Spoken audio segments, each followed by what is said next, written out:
Welcome to The Explainer. Today, we're diving deep into a really big, and I mean huge, question that's sitting at the heart of our digital world. Can large language models, the very same kind of AI that powers things like ChatGPT, truly become the co-pilots we so desperately need to manage our impossibly complex global networks? The promise, the dream, is a world without those frustrating something went wrong error messages, a world where networks heal themselves, and where the brilliant human engineers are freed from the constant firefighting to actually innovate and build the future. But the reality? Well, the reality is a much more complicated story.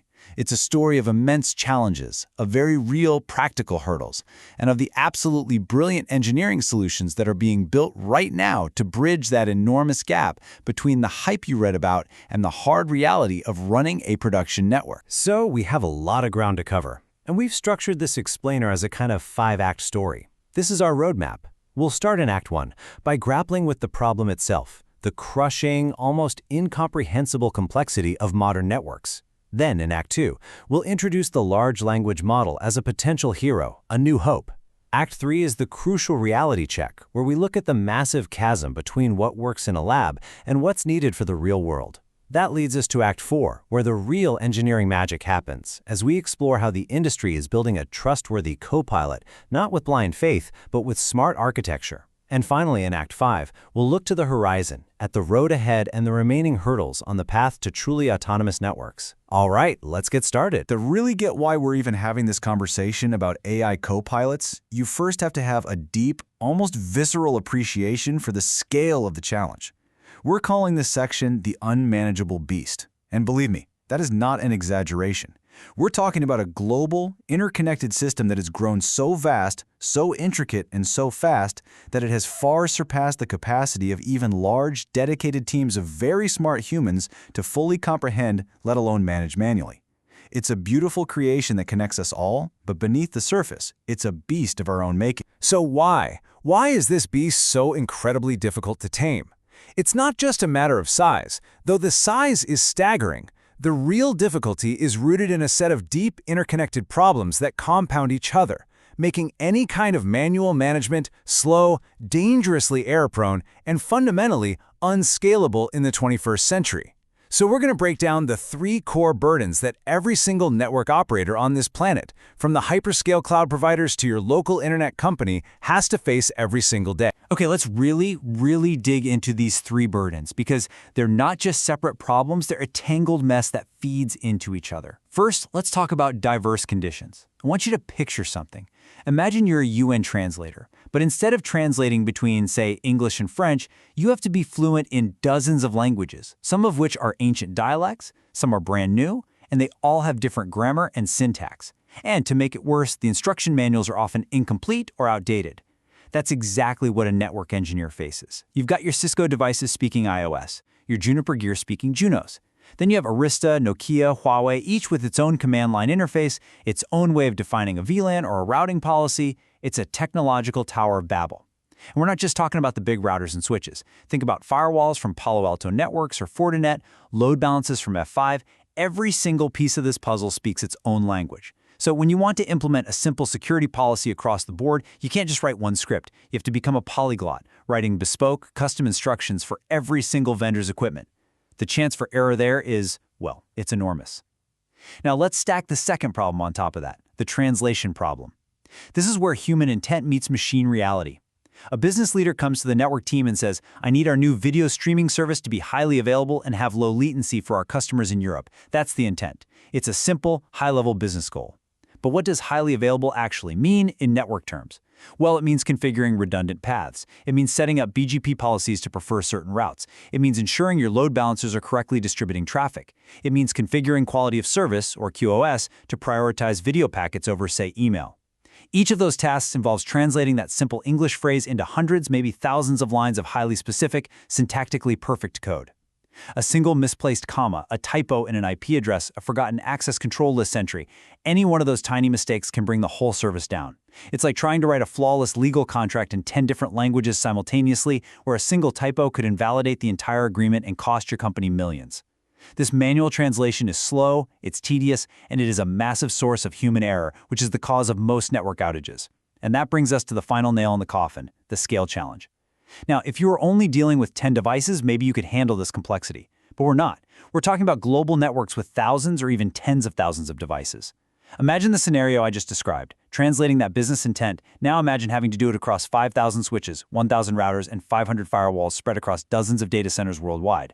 You physically cannot have a human being log into each device one by one. It's impossible. So you try to automate it with scripts. But as we just discussed, your scripts have to account for all the different vendors and their languages.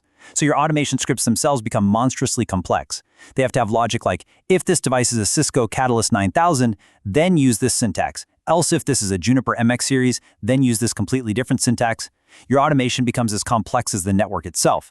This is the three-headed beast. The diversity, the translation, and the sheer scale that has pushed network management to its absolute breaking point.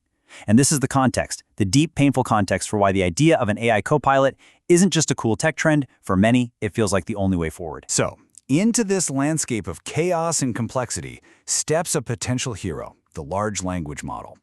When these technologies burst onto the scene, for network engineers who live with that three-headed beast every day, it felt like a potential silver bullet. The promise is just so incredibly compelling. What if you could just talk to your network? What if you could use the power of natural language understanding to finally tame this beast? This idea, as you can imagine, has ignited an absolute firestorm of research, development, and yes, a lot of hype. This quote, which is based on analysis from some of the leading research in the field, just captures the dream perfectly. Let's break it down. A natural language interface to complex systems? That part directly attacks the diverse conditions problem. Instead of learning 10 different command line languages, you just use one, human language. But the second part, bridging the gap between human intent and machine execution, that is the holy grail. That is the direct solution to the translation problem. It's about closing that massive, dangerous, error-prone chasm between what the business wants and what the machines need to be told. This entire concept is the core idea behind a paradigm that's been around for a while, but is now being completely supercharged by AI, intent-based networking. So what is intent-based networking, or IBN?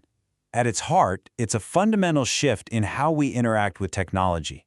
It means we stop telling the network how to do something, line by line, command by command. Instead, we simply tell it what we want to achieve. The ultimate dream is to be able to type into a console, ensure our e-commerce application has fully redundant, low-latency paths to all major cloud providers and is secured against denial of service attacks. And then, the AI just figures out the rest. It would know which routers to reconfigure, what firewall rules to write, how to set up the monitoring. It would do all of that translation work automatically. That's the promise. The big question is, how close are we, really, to making that a day-to-day reality? And now we arrive at what is really the longest and most critical part of our story today. This is the moment where the exhilarating promise of AI, that dream of intent-based networking, collides head-on with the harsh, cold, unforgiving physics of a production-grade network. You see, it's one thing to build an impressive demo for a conference. It's another thing entirely to build a system that you would trust with a bank's financial transactions, a hospital's patient data, or a nation's critical infrastructure. This is where the hype ends and the engineering begins. The academic interest, as you can see here, is undeniably explosive. A survey of recent papers on this very topic shows a 400% jump in published research between just 2021 and 2023. It's gone from a niche idea to one of the hottest topics in computer science, and you can see the trend line is just pointing straight up. The world's brightest minds in academia and in corporate research labs are absolutely on the case. But when you start to dig into the details of that research, when you look at which specific AI models are being used for these experiments, a potential risk for the industry's future starts to emerge. Now, this is really fascinating. Based on that same survey of 67 academic papers, over half of all the published research in this space uses models from a single company, OpenAI. Now, let me be clear, this isn't a knock on the quality of their models, which are obviously state-of-the-art, but it does raise some really important strategic questions for the entire industry. Are we, as a community, inadvertently building a future that is fundamentally dependent on a single vendor's architecture, on their APIs, on their cost structure, on their design philosophy? In any complex system, a lack of diversity is a risk. It's a single point of failure. This research monoculture highlights the critical need for a healthier, more diverse ecosystem of models as these systems begin their journey from the lab into the real world. And this slide right here brilliantly illustrates the absolute core conflict. In many of those academic studies, researchers report success rates of 80 to 90%. And for a lab experiment, that's fantastic. That's an A grade. But in a production network, an 80 or 90% success rate isn't just bad, it's a complete catastrophe. It's a fireable offense. Let's put the numbers on the right side into perspective. Telecom-grade reliability is measured in nines. 99.99%, or 4 nines reliability, means you can have about 52 minutes of downtime in an entire year. The gold standard, 99.99%, or 5 nines, means less than 5.3 minutes of downtime per year. So when an AI model has a 10 or 20% failure rate, that's not just minutes of downtime, that's potentially days or weeks. It is simply unthinkable for any serious business or critical service. This gap is the single biggest challenge to overcome. The problem gets even more insidious, though. It's not just about failure rates. The most dangerous errors an AI can make are not the ones that are obviously broken, where the code just doesn't run. No, the truly scary ones are the ones that look absolutely perfect. This phenomenon is known as confident hallucination. It's when the LLM generates a piece of network configuration that is syntactically correct. It has all the right brackets and keywords, but it is semantically or logically catastrophically wrong. It's an error that a machine checking for syntax would miss. And a landmark study out of Yale confirmed that detecting these kinds of plausible but wrong outputs is incredibly difficult, without having vast libraries of expert-labeled negative examples, which are, of course, very rare and expensive to create. Let's look at a concrete, real-world example of a confident hallucination. Here's a firewall rule. Imagine an engineer asks the AI copilot, "Hey, can you generate a rule to allow all of our internal servers to talk to each other?" The AI comes back with this. And at a quick glance, it looks plausible. The name is right, allow all internal traffic. The source is a common internal network address space, 10.0.0.0/8. The action is accept. It all looks good. But a busy engineer, maybe working late at night on a critical issue, might miss that one little word. The destination is set to any. That one word doesn't just allow internal servers to talk to each other, it allows the entire internet to talk to those internal servers. It opens a massive, gaping security hole in the network. This is a confident hallucination in the wild. It looks right, it feels right, but it's dangerously wrong. And the brutal, practical challenges just keep stacking up. Let's run through them. Scale and latency. Most academic tests are run on a handful of devices, maybe 20 nodes in a lab. A real production network has thousands. And the time it takes for an LLM to generate a response, its inference latency, can be hundreds of milliseconds. That's way too slow for real-time network tasks like rerouting traffic around a failure. Next, trust and reliability. Because of the risk of hallucinations, you can't just let the AI run wild. Every critical decision still needs a human in the loop to approve it, which completely defeats the purpose of end-to-end automation. Then there's integration complexity. Real-world networks aren't clean and pristine. They're a messy, chaotic mix of brand-new hardware and ancient legacy systems that have been running for 20 years, many with undocumented interfaces. It's a nightmare for a modern AI to try and navigate.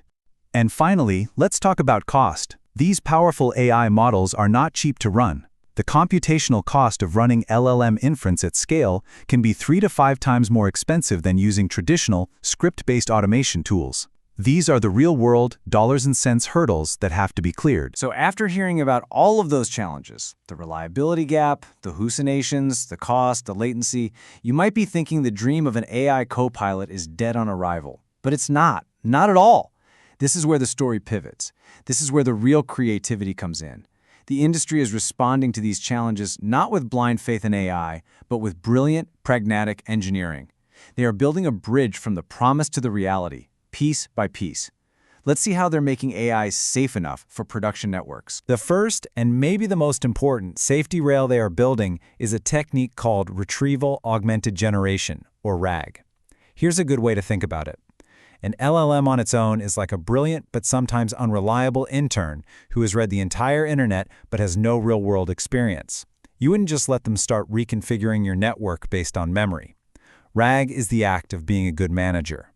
It's giving that intern the official, up-to-date company playbook, The technical manuals for your specific hardware, your documented best practices, real-time data from your network monitoring systems, and telling them, you must base your answer on this trusted information.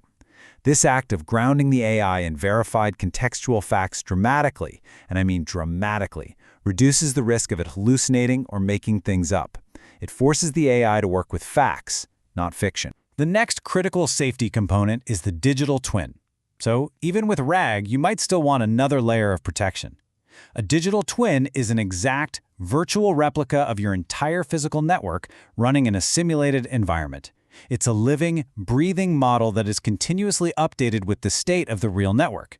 So when your RAG-enabled AI generates a new configuration, you don't push it directly to the live devices. No way! First, you deploy it to the digital twin.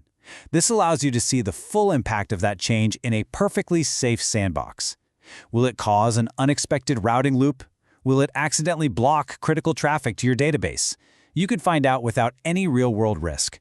It's the ultimate pre-flight checklist for any automated network change, and for many, it's a non-negotiable safety step. So how do you put these pieces, like RAG and digital twins, together in a coherent system? Well, advanced frameworks, like one from academic research called Hermes, show the way forward. And the key architectural idea is this. You don't let the creative, sometimes unpredictable LLM write the final device-level code. Instead, you create a division of labor. You use a designer LLM, which is great at understanding human intent, to act as a high-level architect. Its only job is to take a human request and create a structured, verifiable plan or blueprint. This blueprint isn't code, it's just a data file. Then, a second, much simpler, highly reliable software tool, a decoder agent that is not an LLM, takes that safe blueprint and does the simple, deterministic job of translating it into the final device-specific code. It's the perfect partnership.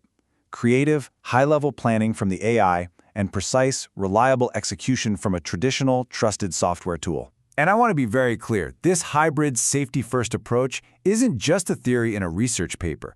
It is being deployed in the real world, right now. Look at ZTE. They're combining their own LLM with a digital twin and are already reporting a 10% reduction in the time it takes to fix faults, with 90% accuracy in finding the root cause. Look at SoftBank in Japan. They've built their own large telco model, or LTM, specifically to proactively reconfigure their network to handle massive traffic surges during events. And in a truly landmark move for the industry, AT&T and Ericsson have proven that the open, multi-vendor vision of a standard called O-RAN is viable by deploying a third-party application on their live commercial network. The proof is no longer in the PowerPoint, it's in production. Okay, so we've seen the problem, the unmanageable beast. We've seen the promise of the LLM. We've had the harsh reality check, and we've seen the brilliant engineering solutions that are being built to bridge that gap. So, what does the road ahead look like? What are the remaining hurdles on this long journey towards truly autonomous networks? Well, the first thing to note is that the pace of progress is simply staggering. Just look at this timeline of major industry milestones from a very recent window of time. You have major players like Google Cloud and Nokia launching foundational frameworks. You have key standards bodies like ETSI and the O-RAN Alliance formally incorporating AI and LLM support into their specifications. And you see historic firsts from pioneers like AT&T, not just deploying new applications, but integrating new hardware from third parties onto their live production network.